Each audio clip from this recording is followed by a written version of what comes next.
It's past time to expose the Democrats and Republicans for usurping liberty and freedom. What you are about to hear is the amalgam of passion and truth. This is the Southern Liberty Radio Show.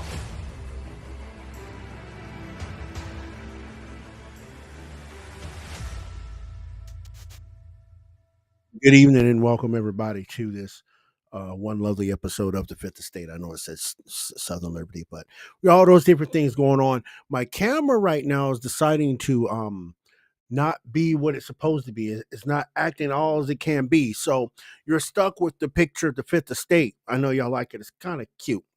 I like to say, but I welcome y'all on this Monday. If I can get the camera fixed between now and the end of the show, I'll darn sure pop it on.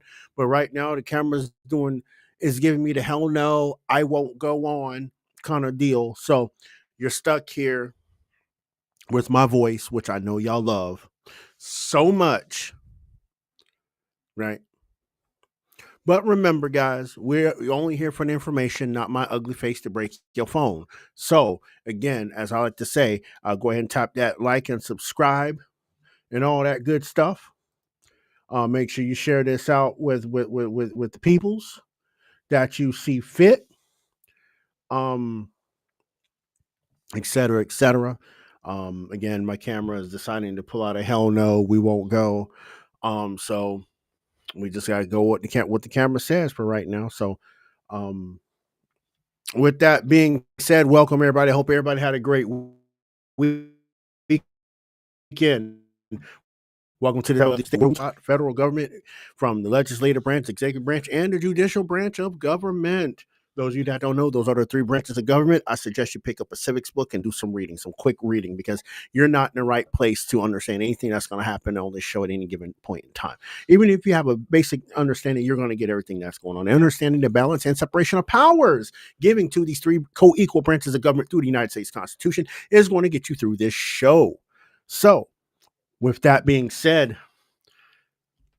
let's get at it. And I will be able to throw presentation on the screen, so don't worry about that. I'll be able to get that on screen for you momentarily. Just, again, it's the stupid camera, man. It's a stupid camera, and I can't control the stupid camera for that part. So with that being said, what we're gonna go ahead and get this party directly started right now. We're gonna talk about the majority leader of the House, the schedule, what's going on in that place. If we can get this thing to activate correctly, we'll be good to go. Come on, show up, please. Don't give me the BS that it doesn't want to share. Does it not want to share? Is it being dumb? Hold on. Oh,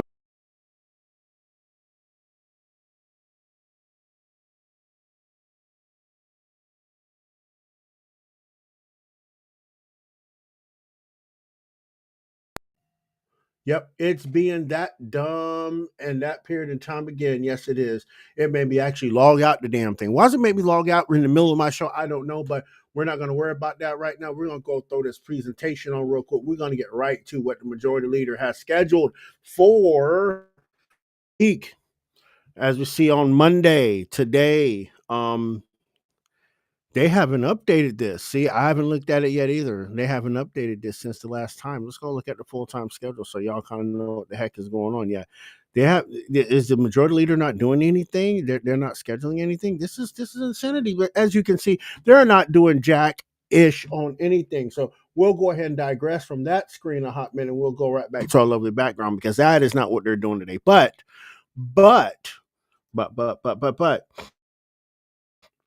we have some and we have more. Let me go ahead. Let me pull up the clerk of the court real quick. So I know they've had some votes this week. I know they have. So we're going to pull that up real quick and get that in here so y'all can be informed on that lovely good stuff. Because the House Majority Leader ain't doing his thing. Y'all ain't doing his thing. Apparently today there were no floor votes today either. Wow. Or let's take a look at yeah, they didn't do anything last. Wow, they didn't vote at all last week. Wow, I thought we covered that. maybe we did, and then we didn't, but pretend we did, right? Anyway, we're gonna go ahead and skirt on past that. That's crazy to not think that that happened. Anyway, so let's get to let me find the good old bills that they introduced this week that I think that are particularly muy importante. Go ahead and get the screen up here, get the tab up, hit the presentation tab, and there we go. Let's go over here. Let's go over and get this thing here. All right, so uh this is a bill that Senator Schumer introduced. A bill, this is Senate Bill 2925, a bill to direct the Federal Trade Commission to conduct a study. That's probably too small for you, bigger for you, so you can actually see it. Because my big head is not in the way to distract you from the bill. So this bill is to direct the Federal Trade Commission to conduct a study on the governance of neural data and other related data for other purposes. In other words, what this bill is going to do is let's replace a couple of words so you understand what's happening here, right? A bill to direct the Federal Trade Commission to conduct a study on the governance of AI and other related data. That's what neural data is. It's AI shit. It's all AI shit. This is what they're doing today in Congress. And there's obviously there's no text on the bill, as you can see. No, yeah, there's no text on the bill yet, but we do know it is in the Senate Commerce, Science, and Transportation Committee. With that being said, yeah, they're trying to figure out a way to how to regulate AI since all that stuff passed in the big beautiful bill. I mean, the stuff that the AI stuff was taken out of the big beautiful bill. They're trying to find another way around that. So build this thing together to try to control AI through the government, which if I remember correctly, that's a public, right? Hope you're rocking with me on this, right? Because these guys these guys think they're slick. I also want to introduce to you, where's this thing at? I also want to introduce to you Senate Bill 2937, a bill to establish legal standards for advanced artificial intelligence projects. You see what the Democrats are doing, right? See what the Democrats are doing, right? They're trying to get control of AI through the government so they can tell AI and pump AI full of misinformation and propaganda. You see what I'm saying? This bill, again, they don't have any text on it because it was just introduced, but you see the trend, what they're doing, right? You see the trend, right? There's no bill action on it. But again, this is in the Senate Judiciary Committee. I mean, this bill, until we get the text, we can only speculate which way it's going to go. But you know, these same people, you got to remember, right? Yeah, remember these people want a baby to be a legal person, right? Yeah, remember that these people want a baby to be a legal person. You know what I mean? Like,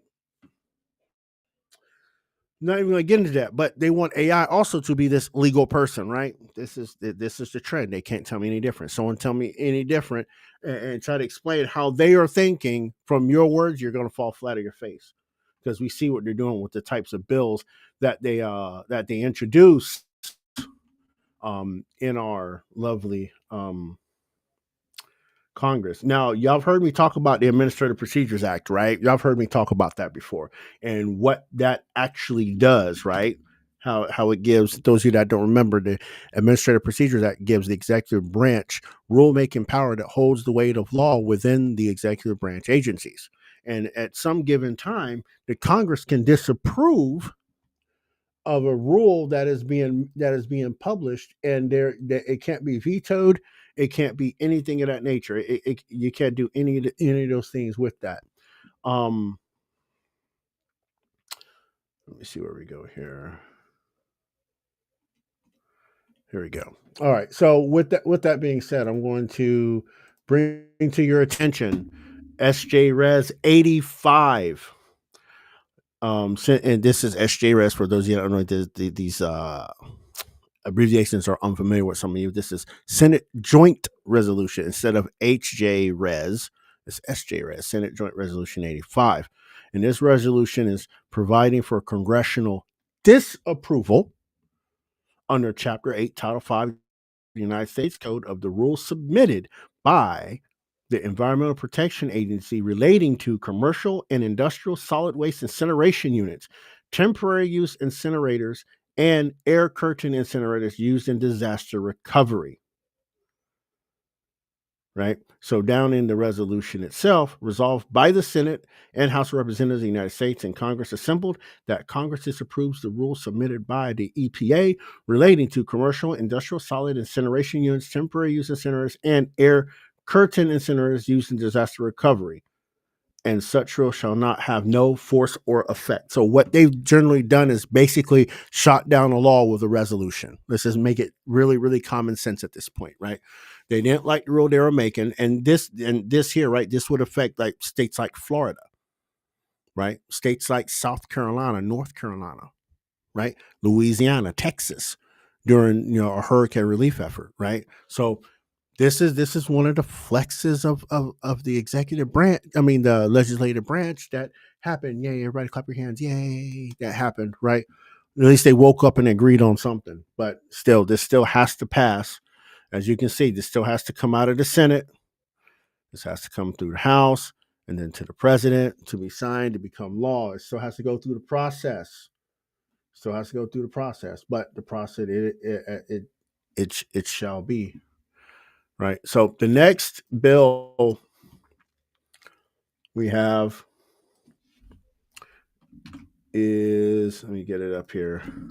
It's going to be a House Concurrent Resolution 54, which I think is absolutely, I don't know. I'm not going to say bonkers. I won't say that.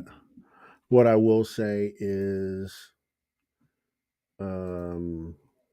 pointless, because they're always naming these months and there's these days and all this stuff. But House Concurrent Resolution 54 expressing support for designation of the first Friday of October as Manufacturing Day, introduced by Representative Norma Torres from the 35th District of California. Yes, she is a Democrat. It's not Democrat or Republican. Let's don't play that game here, right? Because we know how we get down with that, right? But you want to make these days different. Whatever.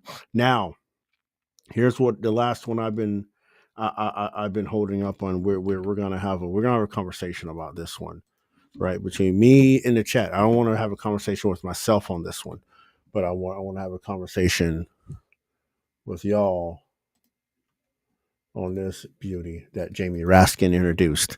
This is House Joint Resolution 129, proposing an amendment to the Constitution of the United States to prohibit members of Congress from receiving compensation for any period during which a government shutdown is in effect.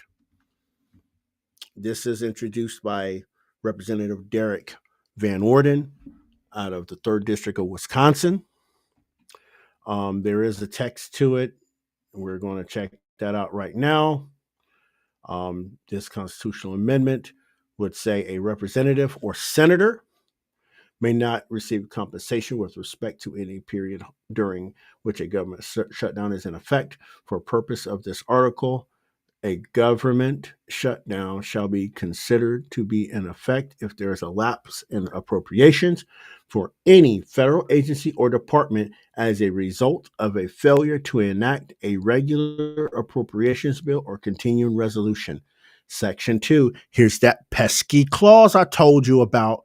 Remember that pesky clause I told y'all about in some constitutional amendments when they are usurping power from the people? Section 2, Congress shall have the power to enforce this article through appropriate legislation. Ladies and gentlemen, these people are usurping the power of the people. Anytime they add a clause like this, again, go look at your Constitution again. Go look at your Constitution again. Any constitutional amendment they have passed that they are usurping power from the people will have this section in it. Congress shall have the power to enforce this article through appropriate legislation. How dare you, right? How dare you tell The American people, they cannot compensate Congress, regardless if you disagree, if it's Republican or Democrat or independent. How dare you, Congress, to ask the states to usurp the power of the people that pays their paychecks to say they can't pay them?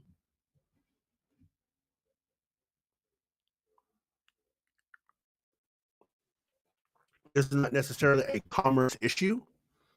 This is an issue of the taxpayers have agreed to pay congressional members a salary, 174,000 a year, right? This constitutional amendment says, no, taxpayers, you don't know what the fuck you're doing. So we're going to tell you what we are going to do for ourselves. Again, right? Remember the 26th Amendment, how they can create compensation. This is another one of those deals, right? They're telling the taxpayer, Mr. Republican, that the taxpayers don't know enough to stop payment to their congressional members. So we're going to ask the states to usurp your power, right? Because we are the power of the purse, right? The people, the taxpayers, right? And to give Congress the authority when they should not be paid. Bitch, y'all are our employees. Let's keep that 100. You are our employees. How dare you say you not a good see, basically what this amendment is saying is you're not good managers. So what we're going to do, kind of like what the communists want, right? We're going to overthrow your authority as the bearers of the purse, snatch it from you in broad daylight, right? Under the guise of, oh, we're just going to help you along here and take away your ability to even adjust the compensation of Congress.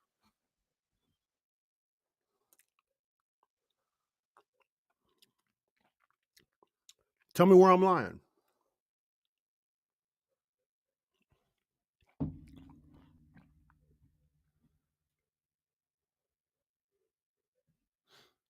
Tell me where I'm lying, people.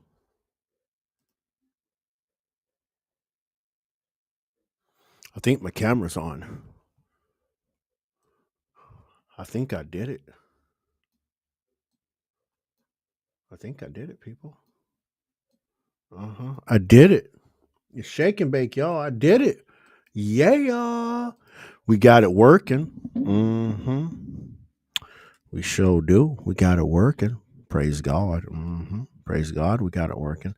We got it all in position and everything. Just make sure all of this goes down correctly. And what's the other part? So happy to see y'all. All that good stuff. But again, you see what these job turkeys are doing here. Again, they're usurping your power as the people, right?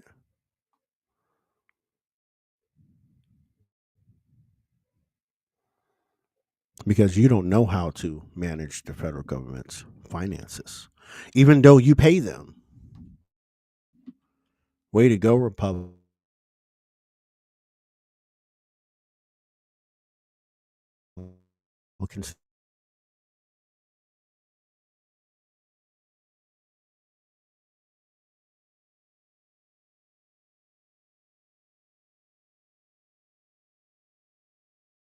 The alien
Where we're at here. So Trump, I need to find the actual memo. Trump signed a memo expanding the domestic terrorist watch list.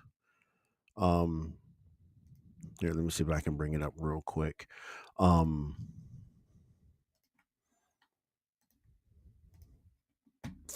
it's called Countering Domestic Terrorism and Organized Political Violence. I want to make sure you guys can see that. This one was signed in on the 25th. I'm going to move my big head out of the way so you guys can see it also, because a lot of the words are on that side. But we see how he's starting off on Section 1. Heinous assassinations and other acts of political violence in the United States have dramatically increased in recent years, even in the aftermath of the horrifying assassination of Charlie Kirk. Some individuals who adhered to the alleged shooter's ideology embraced and cheered this evil murder while actively encouraging more political violence. This was preceded by the 2024 assassination of a senior healthcare executive and a 2022 assassination attempt against Supreme Court Justice Brett Kavanaugh. Two separate assassination attempts against my own life in less than 3 months took place during the 2024 presidential election cycle. Riots in LA and Portland reflect more than 1,000% increase in attacks on U.S. immigration and custom enforcement officers since January 21st, 2025, compared to the same period last year. Just yesterday, a shooting targeting an ICE facility in Dallas resulted in multiple casualties. Separate anti-police and criminal justice riots have left many people dead and injured and inflicted over $2 billion in property damage nationwide. Wow, $2 billion. That's a lot. That's a lot of property damage.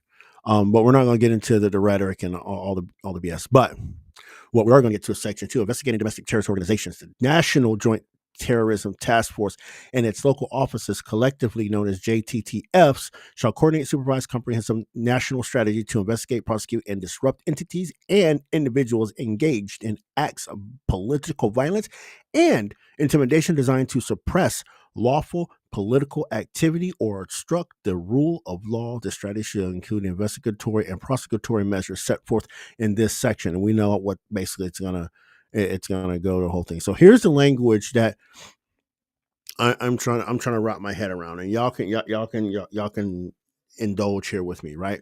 JTTF shall also investigate institutional and individual funders and officers and employees of organizations that are responsible for, sponsor, or otherwise aid and abet the principal actors engaging in the criminal conduct described in subsections A and B of this section, and NGOs or non-governmental organizations and American citizens residing abroad or with close ties to a foreign government, agent, citizens, foundations, or influence networks engaged in violations of the Foreign Agents Registration Act, better known as FARA, which is housed at Title 22 of the United States Code, Section 611, or money laundering by funding, creating, or supporting entities that engage in activities that support or encourage domestic terrorism.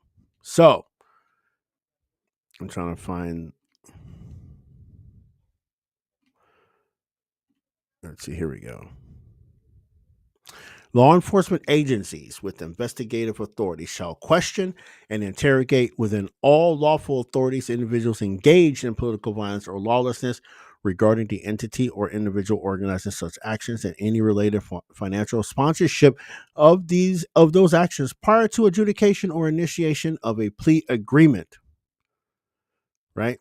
Investigations should prioritize crimes such as the following: assaulting federal officers or employees or otherwise engaging in contact proscribed in Title 18, the United States Code, Section 11, conspiracy against rights under 18 United States Code, Section 241, and conspiracy to commit offense under Title 18 of the United States Code, Section 371, solicitation to commit a crime of violence under Title 18 of the United States Code, Section 373, and money laundering under Title 18, United States Code 1956, and funding of terrorist acts or otherwise facilitating terrorism under Title 18, United States Code 2339, 2339A, 2339B, and 2939C, and 2339D. Oh, Lord Jesus. arson offenses under Title 18, United States Code 1844, and violations of the Racketeer Influence and Corrupt Organizations Act. See, this is where he's going to get them. The RICO statute. Remember when AOC said there is no RICO statute? Y'all remember that? Y'all remember that Poe Child said that? There is no RICO statute. Ma'am, excuse me. The little dark guy in the lower left-hand corner down here of this screen, right there, Title 18, United States Code, Section 1961 is your RICO statute. Oh my.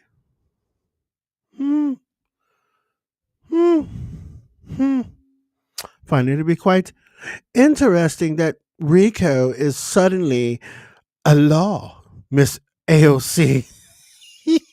Remember when she told Tom Homan that? What was that? 5 years ago? She told Tom Homan that RICO. I wish I could go find that clip right now. That would have been like a good playthrough, like right now.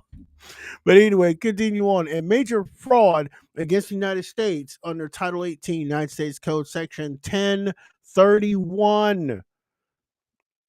So, as we go forward, in Section 3, in the course of as a result of the investigations directed by Section 2 of this memorandum, the Attorney General may recommend that any group or entity whose members are engaged in activities meeting the definition of domestic terrorism under Title 18, United States Code 2331, Paragraph 5, merits designation of a domestic terrorist organization. So let's take a look. I want to make sure y'all understand this. I know I'm spouting a lot of numbers, a lot of codes, and a lot of different things, but I want to make sure you guys see this. We're going to go ahead and pull that up on the screen. Title 18, Section 2331. Right? We're notified. Number 5, the term domestic terrorism means activities that involve acts dangerous to human life, that are a violation of criminal laws of the United States or of any state, or B, appears to be intended to intimidate or coerce a civilian population, to influence the policy of a government by intimidation or coercion, and 3I, to affect the conduct of a government by mass destruction, assassination, or kidnapping, or under subsection C, occur primarily within the territorial jurisdiction of the United States. So, ladies and gentlemen, now that this has been placed in a memorandum, we already know it's a law, and he already has the domestic terrorist. It's legal. It's technically legal for him to have a domestic terrorism list. People like Antifa can be hit under Section 5, Paragraph B. Right? Not only you can hit them with clause 1, you can also hit them with clause 2, right? Clause 2 is more likely because the influence on, let's insert a word in there, right? Let's insert that word, to influence the immigration policy of a government by intimidation or coercion. Antifa, you going to jail. All of you that are proclaiming to be Antifa, you will go to jail.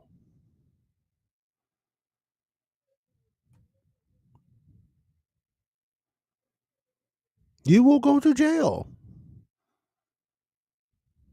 I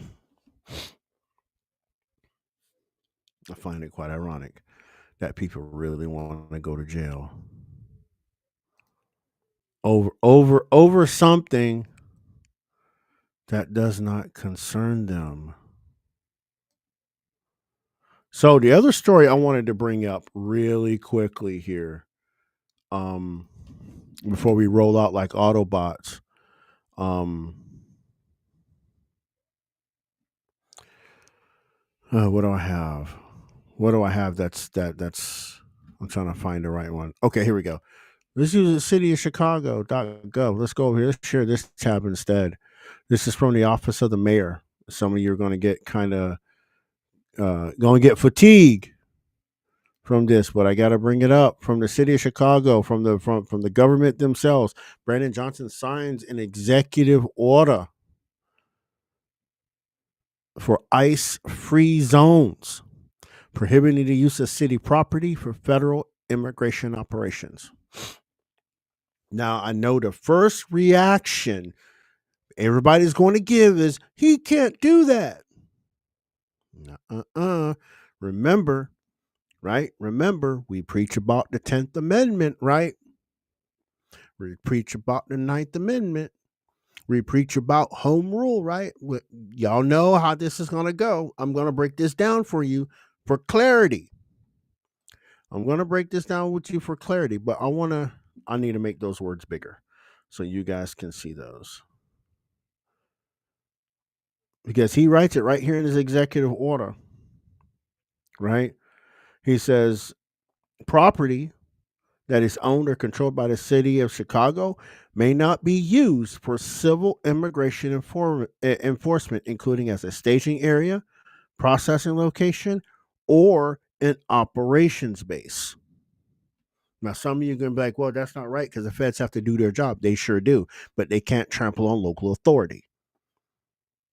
The federal, as much as y'all gonna hate, gonna not like hear me saying this, the federal government cannot encroach on local authority. They can't encroach on property that is owned by the city, because remember, the federal government does not supersede the city or any political subdivision, right? They have to have permission, right? Because remember, the states deal with the federal government, not the cities. The cities deal with their states. This is what we have to understand, right? We have to stay on principle here, right? And I will give you. I might need to make that a little bit bigger, just so you guys can see what's in it, right? So that's the thing. That's what they did, and they're all like, "Yay, we're doing this, yay!" Okay, but anyway, I want to break this down, right? Because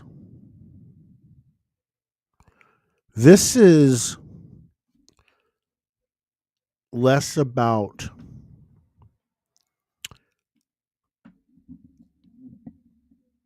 physically stopping a federal agent, right? It's more about laying down the boundary, right?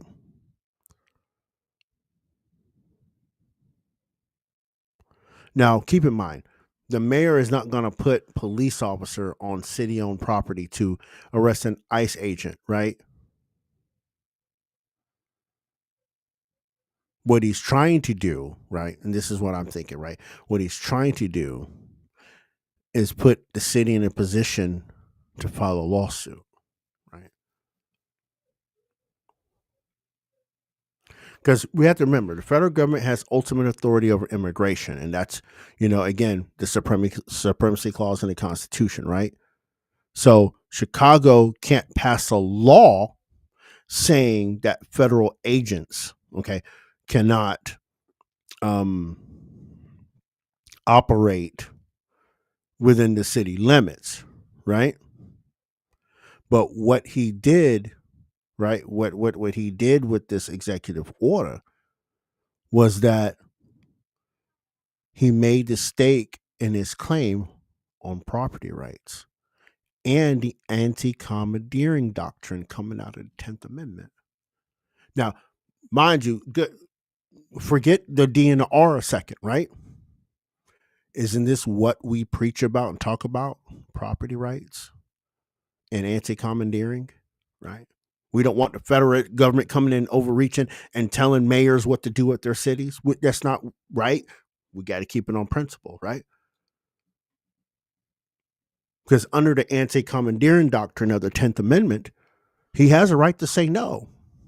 You can't use city property, right? You can't use city property to stage your whatever, right? You can't, right? Because remember, the mayor has the right to manage its own assets, and who has access, who doesn't have access to those assets, right? For example, right, if ICE if ICE agents use a city-owned parking lot as a base of operations, right, they are essentially taking municipal property for a federal purpose without the city's consent. Okay, right? Federal law enforcement or anything federal, right, does not get a free pass to treat local city's property like it's its own, right? The city is the owner of the property and has the fundamental right as a chartered municipality to dictate how its assets are used, because those assets are not paid by the taxpayers like me and you outside of the state of Illinois or even in the city of Chicago. Those assets are paid for by the Chicago taxpayers. And remember, even though you may not like Brandon Johnson, right? Let's keep it real. He is entrusted in the public debt as the executor of the city, right? So he can dictate on behalf of the Chicago taxpayers how city property is used. Again, I understand the frustration. I'm there with you with the frustration because he's not doing anything, but he's within his legal boundaries per the Constitution of the United States.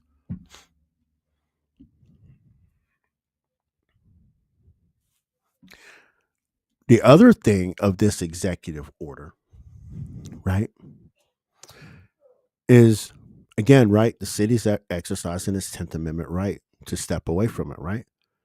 Right. It's refusing to lend its infrastructure to a federal operation that it believes undermines the community trust and the city's own welcoming city ordinance, right?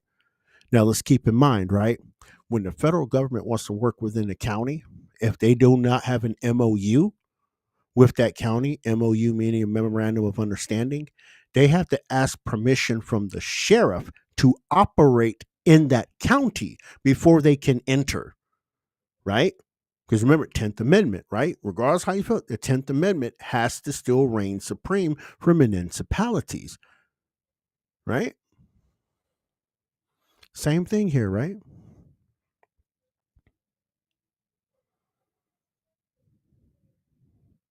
Because let's look at it this way, right? When the federal government uses a local city owned parking lot, right? They are consuming resources, right? Electricity, public space, security, right? To carry out a mission that the municipality fundamentally opposes, right? And again, I understand the law and the supremacy clause does reign supreme. But again, these people were elected by the city of Chicago to make sure the city's assets were safe. This is their job. They're well within their legal boundaries, right? So ICE has to assemble from somewhere else and come in and do what they have to do. Unfortunately, that's what it is, right? Right? Now, by no mean, right? This is not a magic shield or something from every ICE raid, right? But again, this is federalism at work, right? This is federalism at work.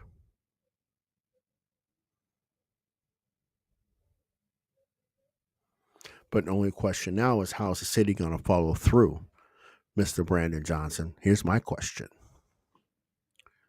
right? How are you going to, one, enforce these ICE free zones with the staff that you have? You're pretty short from what I remember. hmm I will also ask you how are you not participating in expanding the government with this executive order? Hmm? That's just questions I want to. I'm not going to answer them. Y'all can answer them, right? Because I don't think Brandon Johnson understands the fight that he is in.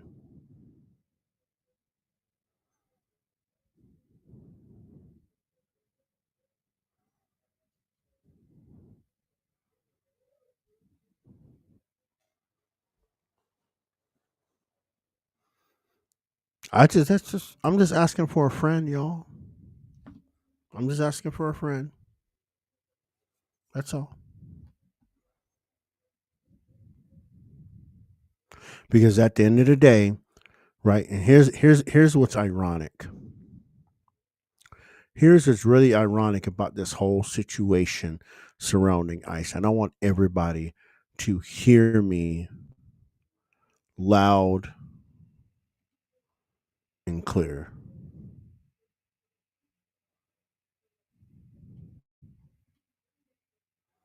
Especially those ones that are so pro whatever you want to call it, right? I want you cats to remember something. I need to take that off. I want y'all to hear me when I say this, right?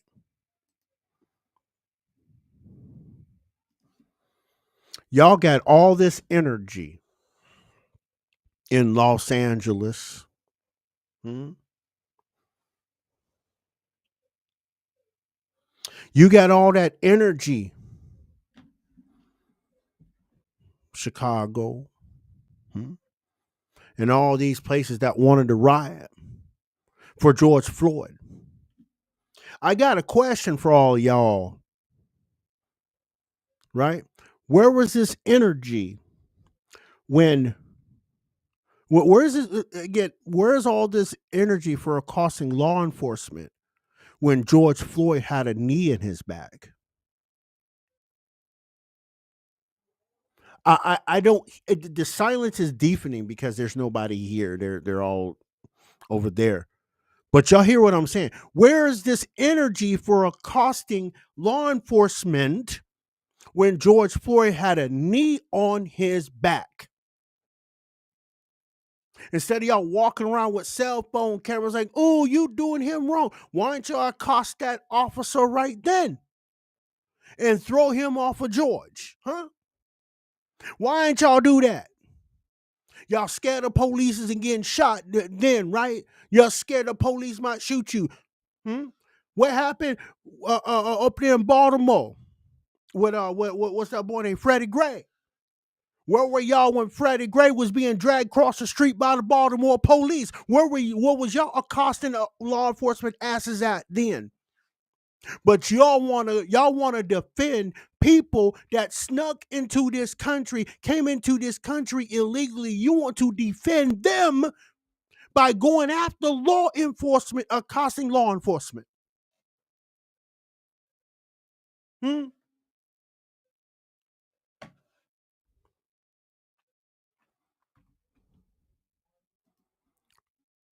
Where y'all at? Hmm? Where y'all at? I didn't see y'all jumping off the porch when Tony Temple had a knee to his back out there in Texas. I didn't see y'all running out the police then. Hmm?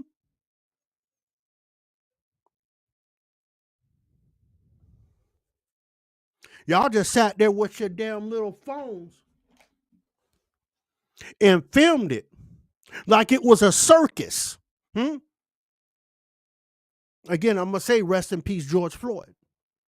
Y'all sat there with your phones holding them up, filming Derek Chauvin with his knee in his back. You wrong for that. Oh, he killed him. Okay, let's take the premise that Derek Chauvin did kill him. What the fuck did you do besides hold up a fucking camera? Hmm? What else you do? Y'all did the same thing with Freddie Gray. Y'all held up the camera and videotaped the police dragging this man through the damn streets of Baltimore. Y'all didn't get out and it cost nobody then. But y'all want to run up on ICE for some illegal motherfuckers in this country. Y'all want to run up on federal agents, fully armed federal agents. They're deporting innocent people. Quote unquote, innocent people died. Again, rest in peace, Freddie Gray. Rest in peace, George Floyd. If y'all had the same energy, yep, I'm talking right now. I'm talking to the people that look like me and their liberal handlers. Yep, talking to all y'all, that whole group. Y'all sat there and sat on your damn hands and knees instead of helping George Floyd. Right? Y'all sat down on your hands and knees, watched Freddie Gray. Y'all sat here and watched Tony Temper die on body cam. Y'all ain't do shit. What was that kid in Colorado? What was his name? Elijah McClain. Y'all sat there and watched the videotape and didn't do nothing, didn't to accost police or call them out. But y'all want to run up on police and law enforcement over some illegal motherfuckers.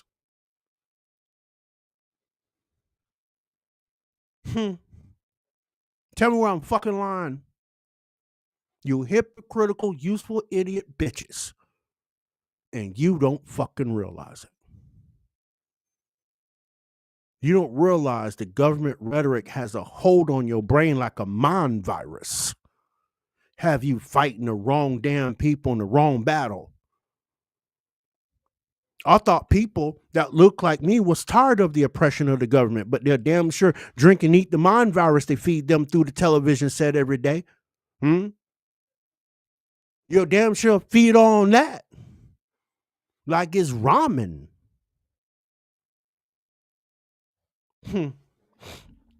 But what do I know? I'm just a 50-year-old radical downwing libertarian that don't want nothing to do with the state at all. But y'all want to keep bringing me into state affairs. Rest of my people that listen to me, they don't want to be dragged into state affairs. We just want to be left the hell alone. But y'all keep bringing it to our front doorstep because you're miserable. You're miserable under the mind virus they got you under. I try to give you an outlet. The state itself is evil. The state is immoral, but you continue to follow an immoral, inanimate object that is ran by people that by default are fallible, running an immoral complex called government. What you think is going to happen? Manipulation, manumission. Come on now. And those that don't know what manumission is, that's slavery. Y'all just been running around mind slaves under the mind virus. Fighting battles I shouldn't even be fighting. But I'm going to tell you what, and I said it last time, right? Since they already blocked the National Guard from going from California to Oregon, after the Supreme Court already said, you know what? Look, this is my message for Trump. This is my message from Trump. Forget the National Guard. Forget the National Guard. You bring all the FPS up in this bitch to defend federal property. People run up on you again. You treat them like the sheriffs would treat them. You treat them as the police would treat them. And to those of you that are saying, oh, you're being the violent rhetoric. No. You asked for this ass whooping. You asked for it. So when they hand it to you, don't cry police brutality. Don't cry, I've been mistreated by the police, because you should have never ran up on that policeman while he's got a gun on his hip. What you thought was going to happen. What you thought was going to happen. When they start treating y'all like y'all say the police treat y'all say ACAB, well, you about to find out the kind of bastards they are, ACAB. Because you would have provoked them. And if they have to, if it's a decision between you going home or they going home to their family, I guarantee you, you're not going to like the choice they make. Now, by no means, don't sit here and try to call me a bootlicker, any of that. This is a fact of life. There's a place for law enforcement, and I think the only function of law enforcement is to only arrest for crimes that are committed upon victims, that create victims. You people attacking police, you are creating a victim, and it's the police officer. So guess what? Anything that comes back your way, you better be ready for it. You better be ready for all that ass whooping. Bet you y'all straighten your ass up then. Because my mama always told me before I close, my mama always told me, Rod, baby, I whooped your ass all those years. Your dad whooped your ass all those years through your teenage years. It's like, yeah. She was like, want to know why? Why? Because if I don't teach you discipline here and teach you respect here, them police will get out there. You act a fool, they'll put a bullet in your ass. They will beat your ass with that damn baton because they don't have to put up with your damn mouth as an adult. They will beat your ass and take you to jail or just shoot your ass if you acting a goddamn fool. And I'm like, damn, you are right. You are right. Grown folk ain't got time to put up with grown folk. If you out here cutting the fool and beating up on them and all that kind of shit, I'm sorry. You get what's coming. And these mannish ass children out here that is cosplaying like Antifa, you ain't never had them kind of ass whoopings before. You'll be sitting down in your seat like you're supposed to.